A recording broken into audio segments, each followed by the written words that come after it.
আজকের বারবিকিউ পার্টিতে এমন কিছু হয়েছে আমরা নিজেরাও অবাক হয়ে গিয়েছি। So hey hello what's up guys, it's Sushanta Saha, চলে আসলাম নতুন আরো একটা ব্লগ ভিডিও নিয়ে।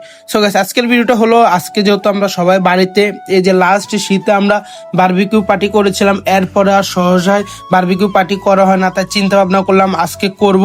তাই বাজার থেকে গিয়ে সবকিছু কিন্তু সদাই করে নিয়ে আসলাম। আর আজকে দেখুন আকাশটা কত পরিষ্কার, কেননা এই 2 দিন বৃষ্টি হয়েছিল, তাই মেঘলা মেঘলা থাকার কারণে কিছুই করতে পারি না। তো এসে ফার্স্টে ছোলার কাজটা শুরু করে দিলাম। আর এখানে আমি মাংস, এই যে ফিস করার কাজে লেগে গেলাম, তো কারণ এগুলো করতে হবে, কারণ রাত্রে কিন্তু শুরু করেছি। আর বারবিকিউ জিনিসটা হচ্ছে অনেক লেট হয়, তো এখানে বন্ধু কাটছে পেঁয়াজ, আর আমি এখানে মাংসগুলা ভালোভাবে ধুয়ে ফেলতেছি, কারণ মাংসগুলা কিন্তু ভালোভাবে ধুতে হবে, কেননা এগুলাতে বেশিরভাগ কিন্তু ময়লা থাকে। তো এখন কাজে লেগে গেলাম পরোটার তৈরি করার। তো এখানে দেখুন আমি খামির করেছি, তারপরে এখন আর কি আমি বেলবো। তো আপনারা দেখুন আমি বেলতে পারি কিনা। তো দেখুন আস্তে আস্তে বেলতে পারতেছি, কারণ সব কাজে আমার মোটামুটি দক্ষ আছে, যেটা আপনারা এখন দেখলে বুঝতে পারবেন। দেখুন কত সুন্দর করে না আমি পরোটা মানে বেলতেছি। আশা করা যায় আমার পরোটা কিন্তু হয়েছে। তো আপনারা কমেন্টে জানাবেন হয়েছে কিনা। তারপর আর কি এখন এগুলো কিন্তু চুলাতে দিব, তো কারণ ফার্স্টে সবকিছু করতে হবে। তো এখানে চুলাতে কিন্তু দিয়ে দিলাম সুন্দরভাবে। তো পরোটা ভালোভাবে বাজ দিয়ে আসি। তারপর কি একটা ঘটনা হলো জানেন, যেটা দেখলে আপনারাও অবাক হয়ে যাবেন। এত সুন্দর করে বেলার পরে, এত সুন্দর করে পরোটাটা ইয়ার করার পরে দেখুন কি হয়েছে।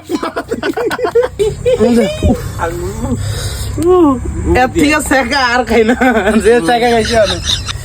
তো পরোটার কাজটা সেরে নিলাম। তো এখন আর কি মাংস ম্যারিনেট করব ভালোভাবে। তো ফার্স্টে দিয়ে দিলাম মরিচ পরিমাণ মতো, তারপরে দিয়ে দিলাম হলুদ, তারপর আর কি দিব লবণ পর্যাপ্ত পরিমাণ, যতটুকু প্রয়োজন হবে আর কি ততটুকু দিব। তারপর দিলাম টক দই।